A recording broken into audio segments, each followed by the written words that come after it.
রাজেশ আমাকে ফোন করেছে, আমি চিনি না, ফেসবুকের মাধ্যমে পরিচয়। দাদা বলছে, দাদা আমি উদয়পুরে আসবো, আজকে ওনার বিবাহবাসী উপলক্ষে আমি ভবগুরুদের মধ্যে কম্বল বিতরণ, মিষ্টি বিতরণ। মেলাঘর থেকে রাজেশ সূত্রধর, উনি উদয়পুরে এসেছে। আজকে ওনার বিভিন্ন জায়গাতে প্রোগ্রাম করেছে। ওনার বিবাহবাসী 6 বছর উপলক্ষে গরিব দুস্থর মধ্যে কম্বল, মিষ্টি, পানীয় জল বিতরণ করছে। সবাই আশীর্বাদ করবেন ওনার জন্য।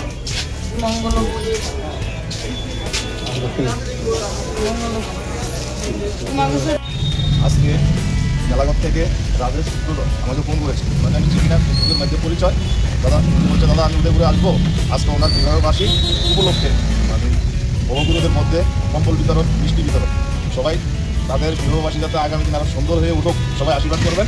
এই কারণে দেওয়া হচ্ছে। মাটি একটা নিচে দিবা আর একটা তুমি দিবা। হ্যাঁ,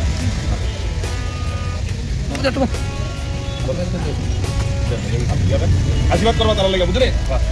আশীর্বাদ করেন।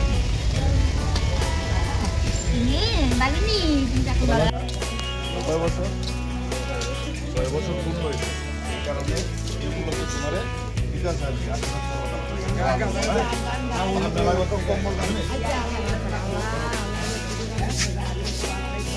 আশীর্বাদ করবো।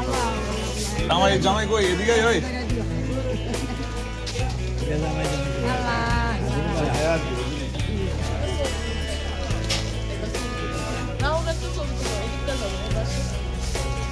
আশীর্বাদ করবো।